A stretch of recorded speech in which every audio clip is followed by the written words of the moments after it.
Selamat berjumpa kembali dalam layanan audio Sahabat Perjalanan. Hari ini adalah hari Senin 20 Maret 2023. Tema renungan saat teduh kita dengan judul Alami Mujizatnya. Alami Mujizatnya. Firman Tuhan terambil dalam Yohanes 4 ayat yang ke-52 sampai dengan ke-53. Ia bertanya kepada mereka, pukul berapa anak itu mulai sembuh? Jawab mereka, kemarin siang pukul 1 demamnya hilang. Maka teringatlah ayah itu bahwa pada saat itulah Yesus berkata kepadanya, anakmu hidup. Lalu ia pun percaya, ia dan seluruh keluarganya. Mari kita berdoa. Bapa yang di dalam surga, kami ingin mengalami mujizat-mujizat yang disediakan oleh Allah dalam hidup kami. Bagaimana kami yang beresiko mengalami kematian, namun Tuhan berikan kepada kami sebuah kehidupan dengan kemenangan. Dalam nama Tuhan Yesus kami berdoa, amin.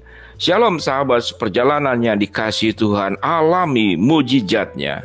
Mengalami mujizatnya dalam kisah Yohanes pasal 4 ayat ke-46 sampai ke-54.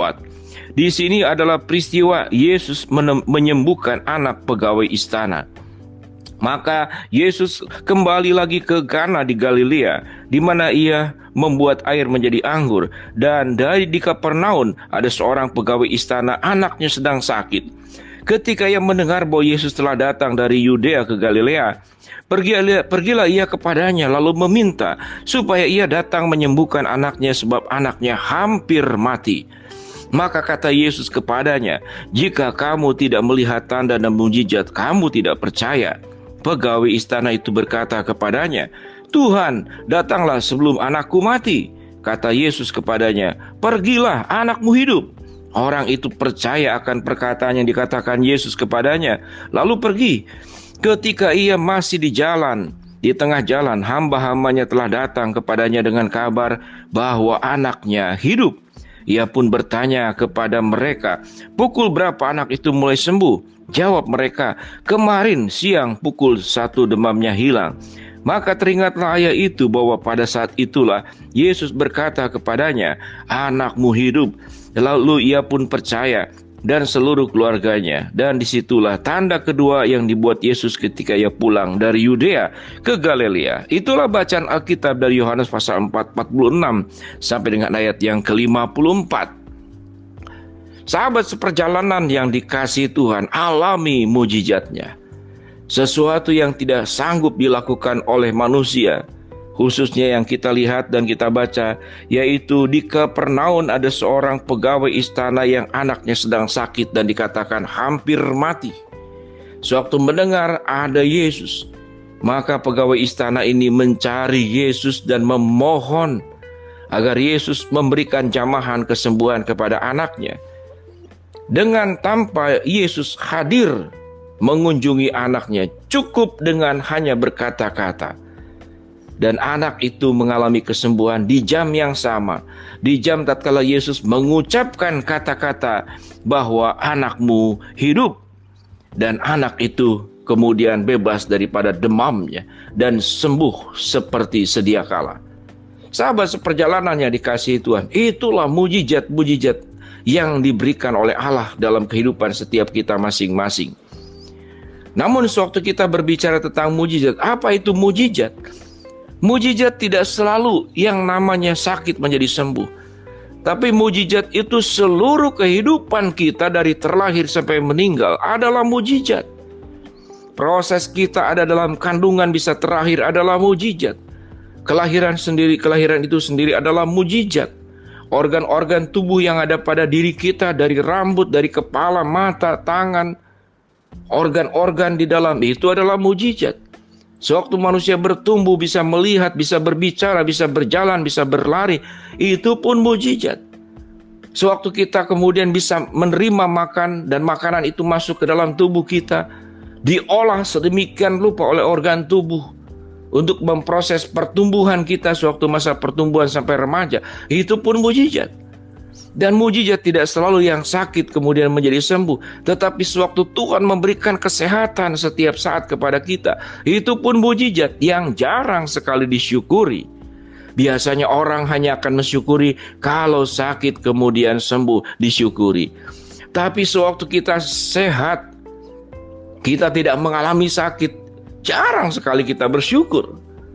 Kita hanya bersyukur sewaktu kita berada di pinggir-pinggir jurang. Di saat-saat kritis, baru kita mengingat Tuhan. Baru kita berseru kepada Tuhan, Tuhan tolonglah aku. Bahwa aku hampir mati. Aku punya persoalan berat. Kalau Engkau tidak tolong, maka habislah kehidupanku. Bukankah seperti demikian?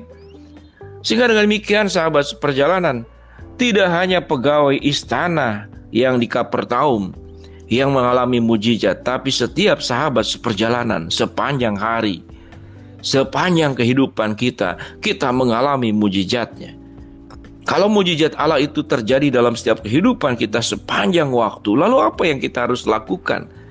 Sebagaimana penjelasan tadi, jangan hanya bersyukur karena sakit menjadi sembuh, tapi bersyukurlah sewaktu kita sehat dan kita tidak mengalami sakit. Bersyukurlah untuk semua berkat yang terbiasa kita terima sepanjang hari, sepanjang hidup kita, yang tidak pernah kita syukuri.